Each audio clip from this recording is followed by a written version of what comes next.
누가복음 23장 8절부터 12절 말씀 보겠습니다. 누가복음 23장 8절부터 12절 말씀까지.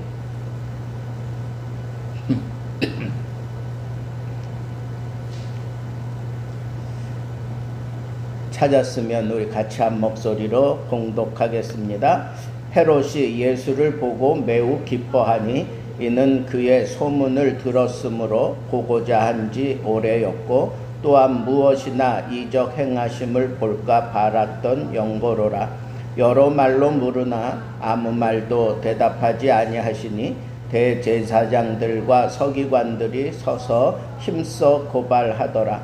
헤롯이 그 군인들과 함께 예수를 업신여기며 희롱하고 빛난 옷을 입혀 빌라도에게 도로 보내니 헤롯과 빌라도가 전에는 원수였으나 당일에 서로 친구가 되니라. 아멘.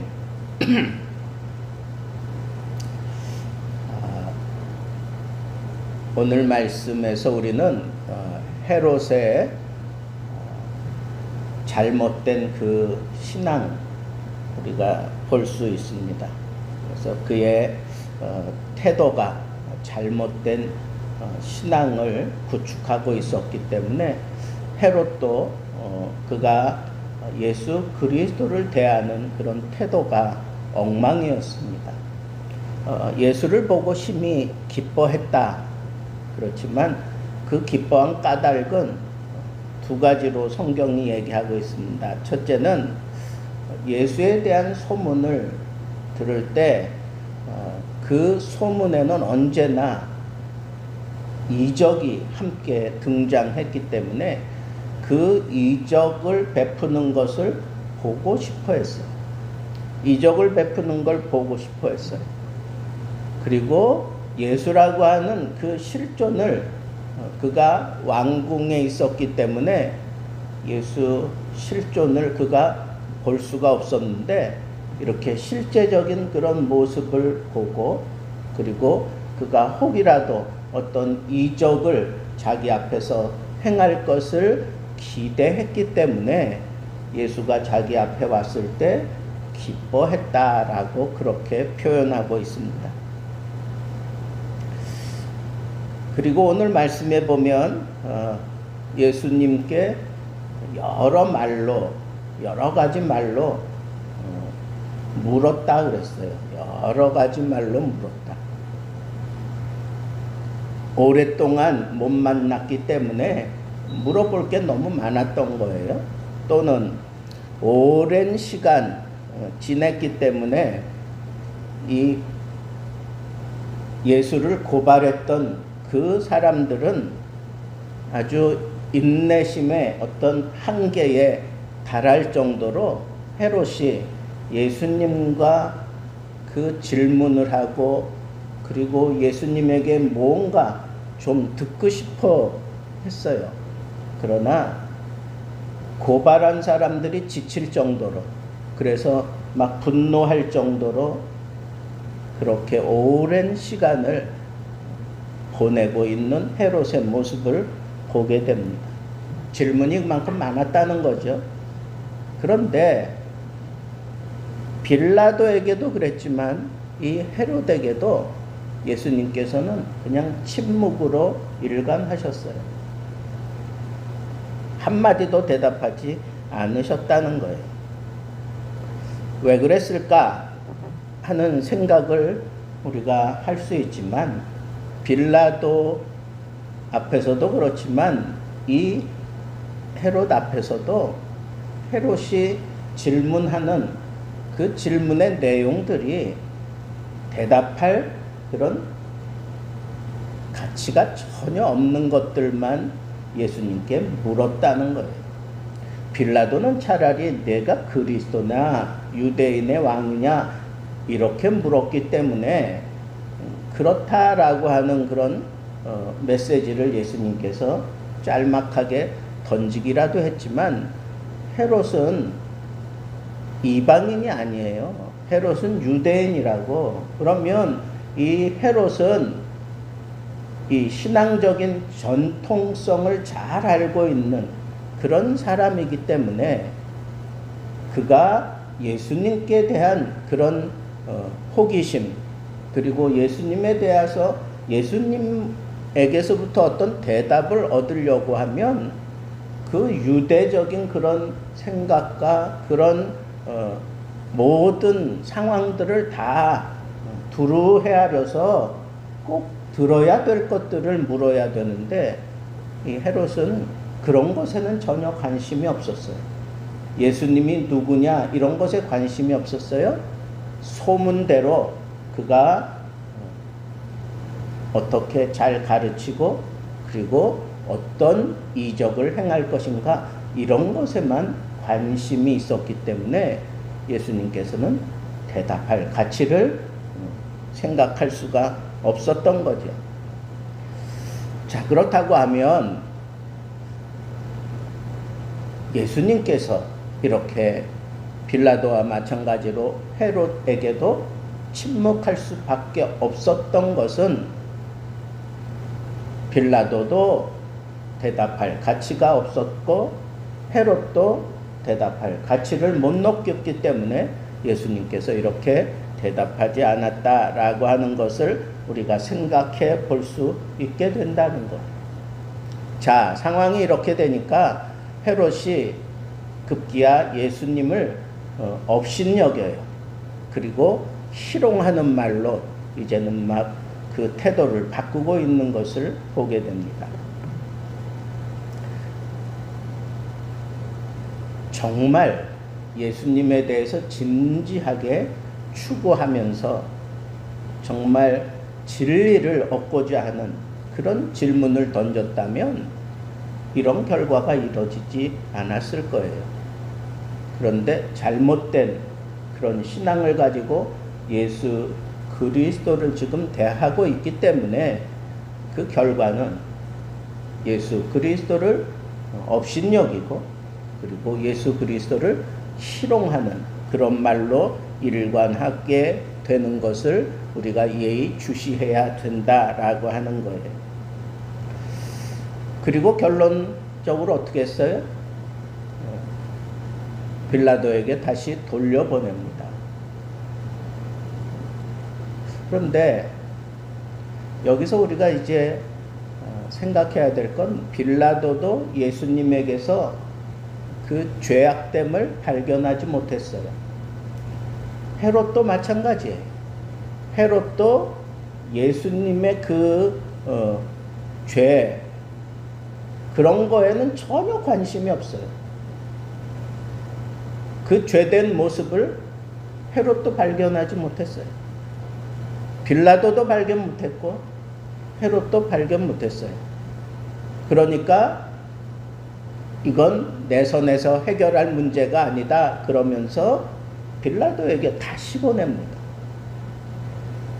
그런데 그렇게 서로 이 사람에게 미루고 또 저 사람에게 미루기까지 아주 가장 안 좋은 영향을 끼친 사람이 누구냐 하면 다른 성경에는 무리들 그렇지만 누가복음에 보니까 그 무리가 누구인지를 밝혔는데 대제사장들과 서기관들이라고 그렇게 오늘 본문 말씀에 얘기하고 있어요.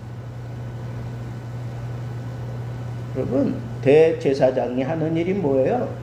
백성들의 죄를 하나님 앞에서 해결하는 사람들이에요. 서기관은 어떤 일을 하는 거예요? 하나님의 말씀을 백성들에게 잘 전달하고 가르치는 사람들이에요. 그런데 그런 사람들이 예수를 십자가에 못 박게 해달라고 막 그렇게 고소하는 거예요. 근데 그 사람들이 어떤 고소의 내용은 간단해요. 이 사람은 스스로 자기가 하나님의 아들이라 그런다. 그러니까 하나님을 참남하게 만드는 그런 사람이다. 그러니까 우리의 종교법을 따라 이 사람은 사형시켜야 마땅하다. 로마법에서는 그게 허용되지 않지만 유대법에서는 그게 마땅하다라고 그렇게 얘기를 하는 거예요. 그러니까 이 헤롯은 자기 손에서는 어떻게 할 수가 없으니까 다시 또 빌라도에게 보낼 수밖에 없는 거예요. 오늘 말씀에 이렇게 꼭지점을 찍는 세 부류가 있어요.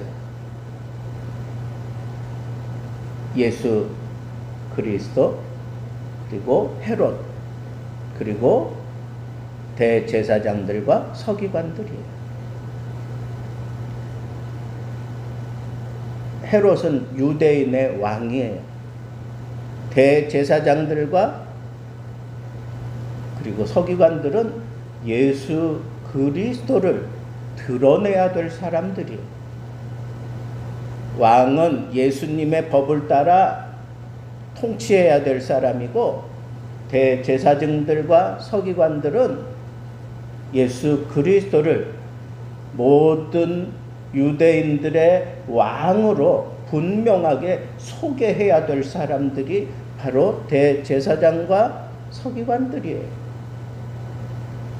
그런데 왜 이 두 부류의 사람들이 예수 그리스도를 만왕의 왕이요, 그리고 참 통치자로 그렇게 받들어 드려야 되는데 왜 그러지 못했을까? 한마디로 얘기하면 그릇된 신앙관을 가졌다는 거예요. 헤롯이 그릇된 신앙을 가졌고, 이 대제사장들과 서기관들이 그릇된 신앙을 가졌다는 거예요. 그래서 그 그릇된 신앙을 가진 그 모습이 헤롯을 통해서 나타나기는 몇 가지가 나타났는데, 그게 예수 그리스도의 그 껍데기를 보고 좋아했다 그랬어요. 예수 그리스도 안에 담겨져 있는 진리를 보면서 그 진리를 추구해 가면서 기뻐하는 게 아니라, 그냥 예수 그리스도의 그 실체, 그 껍데기를 자기가 지금 보게 되었다고 그것 때문에 좋아하는 그런 껍데기 신앙을 가지고 있었어요. 두 번째는 질문이 참 많았어요. 그런데 진리를 추구하는 게 아니라 자기의 호기심을 채우려고 하는 그런 그릇된 생각들을 가지고 있었던 거예요. 또 세 번째로 헤롯의 이 그릇된 신앙은 무엇인가? 그거는 예수 그리스도께서 침묵하시는 것 때문에 화가 났어요. 그러면서 예수 그리스도를 조롱하고 업신여기는 그런 몰상식한 행동으로 곧바로 바꾸어서 그렇게 행동하고 있는 것을 보게 됩니다. 그리고 네 번째는 이 헤롯의 잘못된 신앙이 뭔가? 그것은 자기 손에서 해결하지 아니하고 이방인의 통치자에게 다시 넘겼다는 것. 그러면서 자기가 책임을 지지 않으려고 빌라도에게 보내면서, 본래 이 빌라도와 헤롯은 아주 앙숙이었어요. 이 갈릴리 분봉 왕이었던 이 헤롯은 이 빌라도가 총독으로 오면서 그 갈릴리 사람들, 고집이 세고 그리고 아주 신앙을 지켜도 정통 보수적인 그런 자세를 가지고 지키는 사람들이기 때문에 쉽게 이렇게 컨트롤 되지 않으니까 본보기로 갈릴리 사람들 가운데 몇 사람을 데려다가 빌라도가 처형을 해요. 그런 것 때문에 이 헤롯은 자기의 그 영역에서 빌라도가 사람을 데려다가 죽이고 이러는 것들을 거침없이 하는 것, 그것 때문에 빌라도와 이 헤롯은 서로 앙숙지간이었는데, 이 예수 그리스도의 문제를 해결하면서는 당일에 친구가 됐어요. 당일의 친구가 됐어. 이 당일의 친구가 됐다는 이 표현에 저는 꽂혔었어요. 왜 이렇게 당일의 친구가 됐다 그렇게 얘기할까? 아니, 자기를 위해서라면 하루 만에 그 원수 지간도 그것도 뒤집어 풀 수 있었던 사람, 그 사람이 바로 헤롯이고 그 사람이 바로 빌라도였는데, 어떻게 참 진리를 추구하는, 그리고 진리를 앞에 두고도 왜 이렇게 그렇게 보고 싶어 했고 그렇게 간절하게 고대하다가 만났으면서, 정말 기쁜 마음으로 만났으면서 왜 진리를 추구하지 못하고 당일에 얼마든지 그 어려운 것도 뒤집어 엎었던 사람이 왜 예수 그리스도를 참 진리요 생명이요 그리고 그리스도임을 왜 못 받아들였느냐? 자기를 위해서 신앙을 구축했기 때문에 그래. 자기를 위해서라면 원수도 당일의 친구로 그렇게 만들 그런 사람이 왜 그렇게 기대하고 고대했던 예수 그리스도를 보고 기뻐했으면서도 왜 예수 그리스도를 제대로 받아들이지 못할 뿐 아니라 비아냥거리고 그리고 이렇게 잘못된 그런 생각을 하고 행동을 했느냐? 이 문제는 그가 가지고 있었던 그 신앙의 틀이 잘못 짜여져 있기 때문에 그렇다라고 합니다. 근데 그 신앙의 틀을 짜주는 사람들이 왕이며 대제사장이며 서기관인데, 그 왕이 잘못할 때 대제사장이 서기관이 그걸 분명하게 지적을 하면서 진리를 진리답게 그렇게 세워야 되는데, 오히려 그 진리를 수호해야 할 사람들이 헤롯과 결탁을 하면서 헤롯을 막 압박을 하면서 결국은 그리스도를 십자가에 내주게 되는 그런 자리로 몰고 갔다는 거예요. 이건 다 신앙의 문제였어요. 이 신앙이 잘못된 문제였어요. 헤롯은 이방인이 아니었어요. 신앙이 잘못 쌓여져 있었기 때문에 이런 심각한 죄악을 저질렀고 자기는 변화될 수가 없었습니다. 그래서 오늘 저는 이 말씀을 통해서 그냥 한 가지만 여러분들에게 강조하고 싶은 게 있어요. 그게 뭐냐? 우리의 신앙을 바르게 쌓고 그리고 바르게 그 신앙을 지켜가고 바른 신앙을 내가 그걸 꼭 붙들고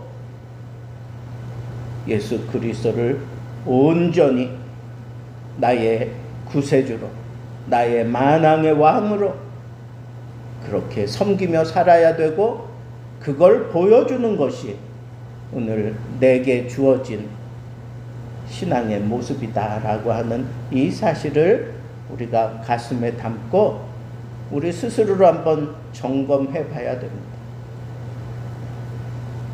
헤롯처럼 그릇된 신앙을 갖지 않으려면 어떻게 해야 되는가?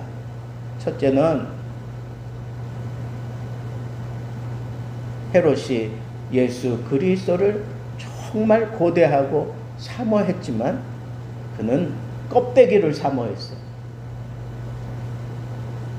참 진리를 사모해야 됩니다. 여러분, 우리 믿음 생활하면서 남에게 보여주고 그리고 남과 비교해서 더 좋은 거 선택하고 뭐 그런 신앙 구축하면 안 돼요. 남들이 볼 때에는 흠모할 만한 것이 없어 보이는데 그 안에 생명이 있고 그 안에 온전한 보석이 있는 것, 그것을 우리 마음에 담고 살아야 돼요. 예수 그리스도를 그냥 외관적으로만 아는 게 아니라 그 내면을 함께 나눌 수 있는 그런 신앙을 쌓아야 된다. 둘째는 이 헤롯이 잘못된 신앙의 모습은 그가 이런 외형적인 것, 특별히 어떤 이적을 보고 싶어 했고, 그리고 어떤 무언가 그 예수 그리스도에 대해서 무언가 알고 싶은 게 많긴 했는데 예수님이 주인이고 내가 그를 섬기는 사람인 것을 이걸 놓친 거예요. 헤롯은 자기가 주인이었어요. 예수 그리스도는 헤롯 자기에게 궁금한 걸 풀어줘야 되는 사람으로 생각을 했어요. 주객이 전대됐다는 거예요. 그래서 예수님이 한마디도 대답하지 않자 그렇게 못된 짓을 하고 비아냥거리고 업신여기고. 여러분, 우리 신앙생활도 그래요. 내 안에 주님이 주인이셔야 돼요. 내가 주인일 때에는 항상 이런 트러블이 생길 수밖에 없고 실망하게 되고, 예수님을 그렇게 철저하게 쫓아다니면서도 결국은 예수 그리스도를 영화롭게 하지 못하고 예수 그리스도를 욕되게 하는 그런 가룟 유다와 같은 사람이 되고 만다는 거예요. 주객이 전도되면 안 돼요. 예수님 중심의 신앙을 가져야 돼요.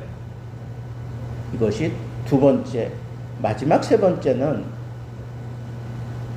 자기의 그런 어떤 추구하는 바가 제대로 채워지지 않는다고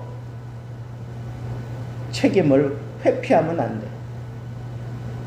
정말 강건한 신앙, 그리고 정말 든든한 신앙은 끝까지 내 손에서, 내 당대에, 그리고 내 힘으로 이 신앙의 답을 찾고,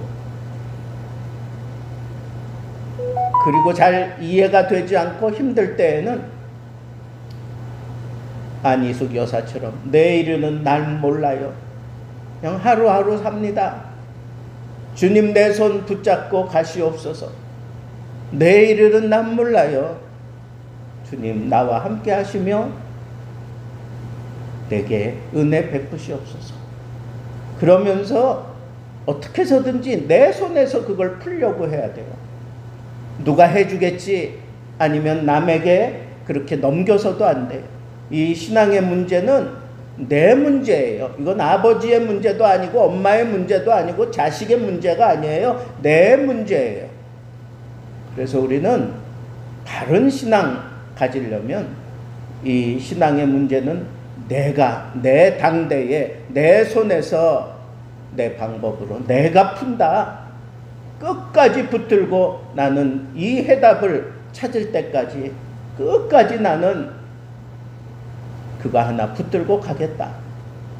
지금 내게 아무것도 주어진 해답이 없지만 내일인 난 몰라요. 그러나 주님 예수 팔레미사 나를 붙잡아 주시고 내가 이대로 가다 보면 반드시 주님을 만나게 되고 주님이 내게 허락하신 이 모든 일들을 내가 감당할 수 있게 될 것입니다 하는 이런 믿음, 남에게 양보하고 남에게 돌리는 믿음이 아니라 내 당대에 내가 이루겠다고 하는 이런 자세를 가지고 우리는 이 반듯한 믿음 생활을 해야 되겠습니다. 오늘 우리는 헤롯의 그릇된 신앙 바라보면서 우리가 붙잡아야 될 바른 신앙을 우리가 생각하며 잡았습니다. 이 믿음의 자세를 가지고 하나님 앞에 서는 그날까지 우리 주님께 칭찬 듣고 우리 주님이 그 반듯한 신앙의 모습을 보고 기뻐하며 여러분들과 함께 보조를 마치며 승리의 삶을 살게 해 주실 줄로 믿습니다. 이 믿음 가지고 살게 되기를 우리 주님의 이름으로 축복합니다. 기도하겠습니다. 이제는 우리 주 예수 그리스도의 은혜와 하나님의 크신 사랑하심과 성령의 교통하심이 반듯한 신앙을 갖추고 하나님 앞에 서는 그날까지 이 신앙을 이루고 이 신앙에서 벗어나지 않으며 이 신앙을 통해 온전히 예수 그리스도와 하나님을 드러내기를 소망하며 겸손하게 머리 조아리고 수요 예배 참여한 모든 심령 위에 이제로부터 영원토록 함께 계실지어다. 아멘.